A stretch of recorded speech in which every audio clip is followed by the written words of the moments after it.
Hoje vamos falar sobre por que os espíritas realizamos o estudo do Evangelho no lar em família. Vamos também ver a mensagem com o título Jesus.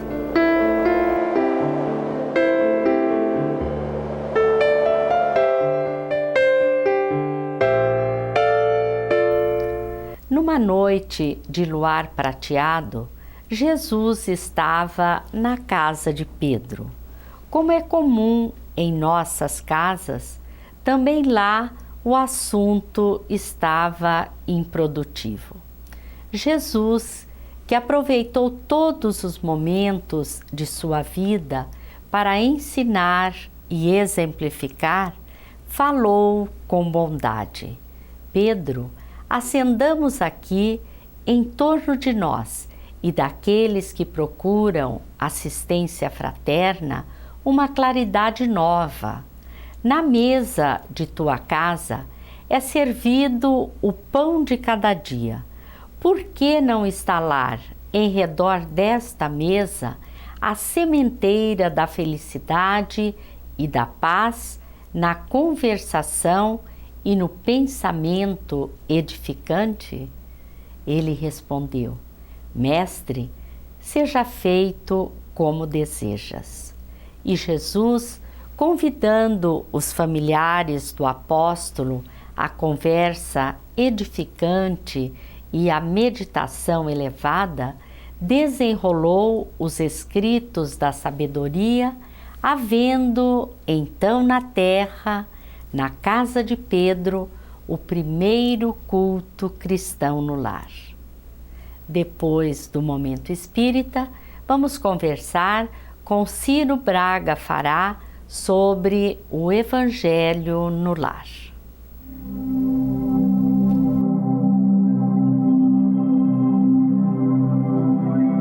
Você já parou para pensar algum dia como era o homem Jesus? Se nos inspirarmos nos evangelhos, podemos esboçar sua aparência física e espiritual. Verdadeiramente, sua aparência física não está descrita nos evangelhos, mas ele sempre se mostra simpático e atraente. Causava profunda impressão na multidão quando se apresentava em público. Tinha um corpo sadio, resistente ao calor e ao frio, à fome e à sede, aos cansaços das longas jornadas a pé pelas trilhas das montanhas da Palestina. Também ao cansaço por sua atividade ininterrupta junto ao povo, que não lhe deixava tempo nem para se alimentar. Embora nascido em uma estrebaria, oculto aos olhos dos grandes do mundo, teve seu nascimento anunciado aos pequenos, que traziam os corações preparados para o receber. A orquestra dos céus se fez presente, e a ópera dos mensageiros celestiais o anunciou a quem tivesse ouvidos de ouvir. Antes de iniciar o seu messianato, preparou-lhe os caminhos um homem rude, vestido com uma pele de animal, e que a muitos, com certeza, deve ter parecido esquisito ou perturbado. Principalmente porque, no momento em que o povo aguardava um libertador que fosse maior que o próprio Moisés, ele falava de alguém que iria ungir as almas com fogo. Enquanto todos aguardavam um guerreiro que surgisse com seu exército numeroso para subjugar o dominador romano, João, o Batista, lhes falava do Cordeiro de Deus. E Cordeiro sempre foi símbolo de mansuetude, de delicadeza. Quando ele se fez presente às margens do Jordão, a sensibilidade psíquica de João o percebeu e o apresentou ao mundo. Este ser tão especial tomou de um grão de mostarda e o fez símbolo da fé que move montanhas. Utilizou-se da água pura, jorrada das fontes cristalinas, para falar da água que sacia a sede para todo o sempre. Tomou do pão e o multiplicou, simbolizando a doação da fraternidade, que atende o irmão onde esteja, e com ele reparte do pouco que tem. Falou de tesouros ocultos e de moedas perdidas. Recordou das profissões menos lembradas e as utilizou como exemplo, ele mesmo denominando-se o bom pastor que conhece as suas ovelhas. Ninguém jamais o superou na poesia, na profundidade do ensino, na doce entonação da voz, cantando o poema das bem-aventuranças no palco sublime da natureza. Simples, mostrava sua sabedoria em cada detalhe, exemplificando que os grandes não necessitam de ninguém que os adjetive, senão sua própria condição. Conviveu com os pobres, com os deserdados, com os considerados párias da sociedade, tanto quanto visitou e privou da amizade de senhores amoedados e de poder. Jesus, ontem, hoje e sempre, prossegue exemplo para o ser humano que caminha no rumo da perfeição.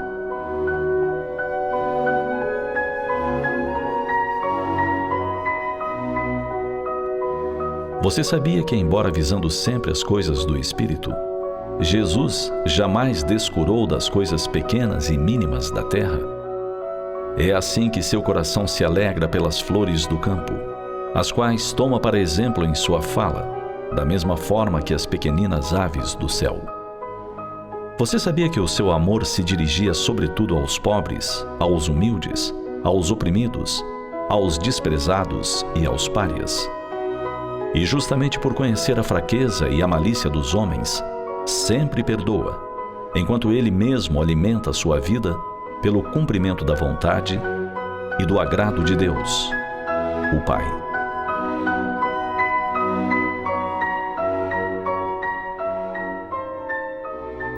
A Federação Espírita do Paraná já editou 27 CDs Momento Espírita que contém mensagens como esta. A mensagem que apresentamos com o título Jesus está no volume 21. Agora vamos conversar com Ciro Braga Fará, que é palestrante espírita da cidade de Maringá. Ciro, é uma alegria muito grande para nós te receber no programa. Hoje nós nos propusemos a conversar sobre uma prática que nós espíritas temos de realizar o estudo do Evangelho em nosso lar. O que é o Evangelho no lar? O Evangelho no lar é um resgate, na verdade, do que faziam os primeiros cristãos.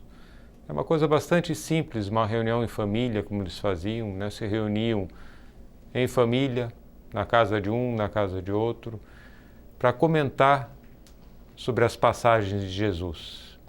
Naquela época, eram poucos os que eram letrados, que sabiam ler, mais raros ainda os que tinham os pergaminhos com o Evangelho de Jesus, mas eles tinham a vivência de ter acompanhado o Mestre. Então se reuniam para relembrar as lições de Jesus, né, para pensar, refletir profundamente com relação àquelas lições para as suas vidas.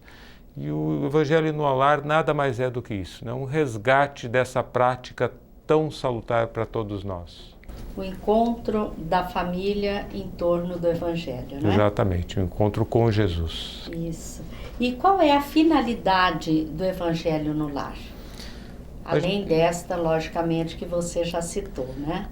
A gente, na verdade, vive um momento muito tumultuado, né, no mundo. Bastante pesaroso, triste, com muito autoritarismo, muita violência, muito desvio, né? E o Evangelho é aquele momento para que a gente possa se reequilibrar à luz do cristianismo, né? Então, relembrar das passagens de Jesus, né? Estar a família ali reunida para que possa repensar a maneira de viver, né? Para que possa conquistar os verdadeiros valores do espírito, né? E não só ficar pensando na vida mundana, na vida do dinheiro, da correria, da agitação diária. Então, reajustar a nossa maneira de viver, à luz das lições do Cristo. É um momento em que, principalmente para os filhos, não é, Ciro? Esse momento é muito importante, pois é onde eles têm a oportunidade de perguntar, de participar, né? Isso, na verdade, eu tenho experiência própria, né? Meus pais, como já nasci numa família espírita, sempre fizeram o Evangelho em casa. E nós éramos em 8 irmãos. Então era uma faixa etária, uma escadinha, de ano em ano, de todas crianças pequenas, grandes. E meu pai e minha mãe faziam um evangelho adaptado à nossa realidade, né? Então, quando éramos mais pequenininhos, né, faziam o evangelho trazendo desenhos, trazendo... Meu pai naquela época tinha uma coleção de slides com fundos evangélicos, projetava na parede, tinha livros infantis, a gente tem uma variedade enorme de livros infantis, para que a criança se sinta atrativa, seja um momento prazeroso, né? Porque se você fizer como uma coisa rígida, uma obrigação, e que não tenha aquele momento realmente de prazer, ele não vai surtir lá seu efeito. Então é o momento realmente da família estar ali confraternizando, né? Para que cada um possa falar, cada um possa comentar ao seu nível, a sua capacidade de compreender, né? E a gente possa crescer junto dessa forma. Para que os nossos telespectadores que não são espíritas tenham uma visão mais concreta do Evangelho no lar, você poderia nos dizer como ele deve ser feito? Não existe uma receita de bolo, né? Mas a gente, normalmente é uma reunião em família, né? Você pode até convidar algumas pessoas, vizinhos e tal, que queiram participar, não tem problema nenhum, mas o principal é que seja ali no núcleo familiar, com dia e horário marcado, né? Porque se nós temos compromissos, né, e quanto mais importantes, né, a gente for, mais compromissos a gente tem, nossa agenda é mais lotada. Os espíritos, que somos nós desencarnados, não são diferentes. Quanto mais elevados, quanto mais desenvolvidos, mais atividades eles têm. Então a gente estabelecer um dia e um horário, pode ser meia hora por semana, é o suficiente. Se sentir necessidade de fazer um tempo um pouco mais longo, que se faça, mas nada muito cansativo. Se sentir necessidade de fazer com mais intensidade, mais dias por semana, também pode ser feito, mas a gente aconselha a fazer no mínimo meia hora por semana naquele dia, naquele horário. O horário que seja melhor para todos, né? Que não tenha conflito com o horário de escola ou alguma coisa que a pessoa goste de ver na televisão.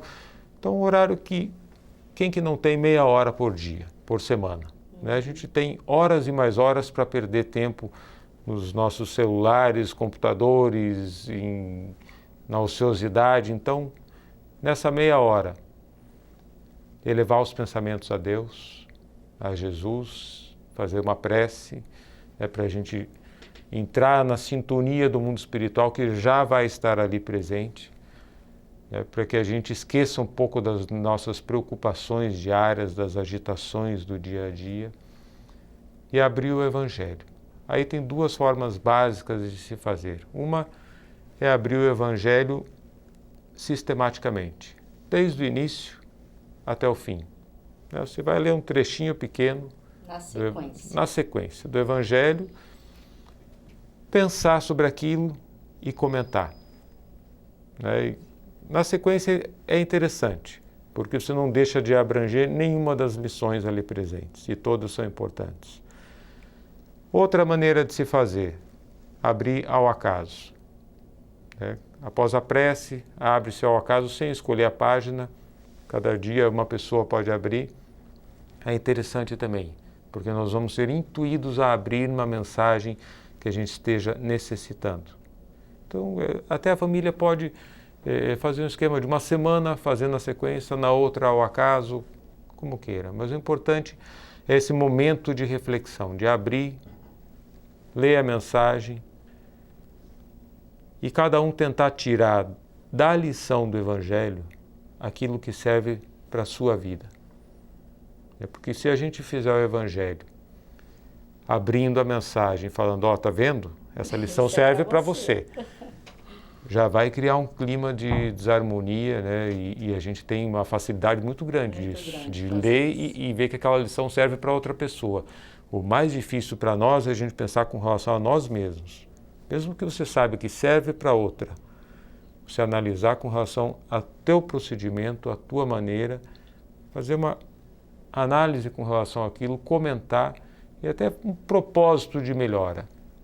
Se cada um fizer isso, com certeza a gente vai ter uma convivência familiar muito mais harmônica, muito mais feliz. Ciro, caso haja entre os membros da família alguém que seja portador de mediunidade, deve haver a manifestação de espíritos no Evangelho do Lar? Não é aconselhável, porque toda comunicação mediúnica deve ser no local adequado, para que tenha todo o amparo do mundo espiritual, a comunicação venha conforme a necessidade daquele grupo mediúnico que está ali reunido. E no Evangelho no Lar a gente pode correr riscos de um processo obsessivo, de um desequilíbrio. Então não é a hora nem o momento. Óbvio que em algumas raras exceções pode ocorrer uma comunicação mediúnica, mas o médium tem que ter controle sobre a sua mediunidade. Então tem o momento adequado, o local adequado, que é o grupo mediúnico. No Evangelho... Inclusive pode haver a aproximação de entidades que venham conturbar o ambiente psíquico da casa, não é isso? Todos nós temos amigos e inimigos espirituais. Como a gente já teve muitas existências, a gente já cometeu muitos equívocos na vida. Então é normal até aquelas famílias que não têm o hábito de fazer o Evangelho em casa, que se proponham a começar a fazer. É comum que aconteçam vários empecilhos, que apareçam visitas, que ocorram discussões antes do Evangelho, influências espirituais negativas que não querem que aquilo se estabeleça, porque eles perderiam o domínio sobre aquelas pessoas. Então, você abrindo para a comunicação mediúnica, você corre esse risco, de que esses irmãos possam se aproveitar de algumas brechas mentais que todos nós temos, e como a gente está num grupo muito pequeno ali e pode haver muito pensamento de medo, de insegurança, propiciar um processo de obsessão. Ciro, nós sabemos que o estudo do Evangelho intensifica a nossa fé. Qual é a importância do estudo do Evangelho segundo o Espiritismo, ou seja, na visão espírita? Bom, é importante a gente colocar até para quem está nos ouvindo que o Evangelho segundo o Espiritismo é o Evangelho de Jesus, que Allan Kardec coloca ali em alguns capítulos várias passagens de Jesus, com o ensino moral de Jesus, e trazendo à luz do Espiritismo esclarecimento para aquelas passagens. Que Kardec já dizia que o Espiritismo não traz nenhuma nova doutrina, ele nos esclarece a doutrina do Cristo e nos ajuda a vivenciar as lições de Jesus. Então, o estudo do Evangelho segundo o Espiritismo é fundamental para que a gente aprenda a desenvolver o nosso raciocínio à luz das passagens de Jesus, a compreender a importância daquelas lições para as nossas vidas e a gente aplique isso no nosso dia a dia. Então, é o estudo racional, da compreensão da lição de Jesus, na sua simplicidade. E a gente possa compreender quem nós somos, por que estamos nessa ou naquela situação e de que forma a gente pode fazer para sair e conquistar uma situação mais agradável. Ciro, somente em nosso lar podemos realizar esse estudo, esse culto do Evangelho no lar? De maneira alguma.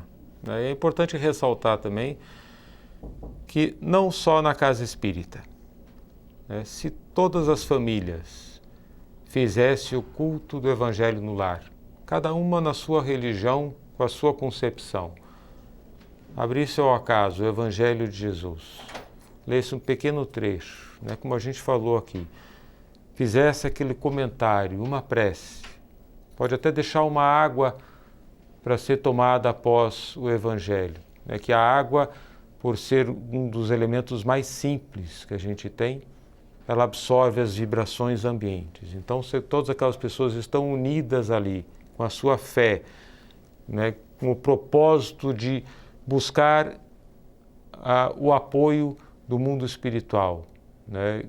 Aquela água vai absorver todos aqueles fluidos e nos fazer bem. O Evangelho pode ser feito em qualquer lugar, né? Como Jesus nos ensinava com relação à prece.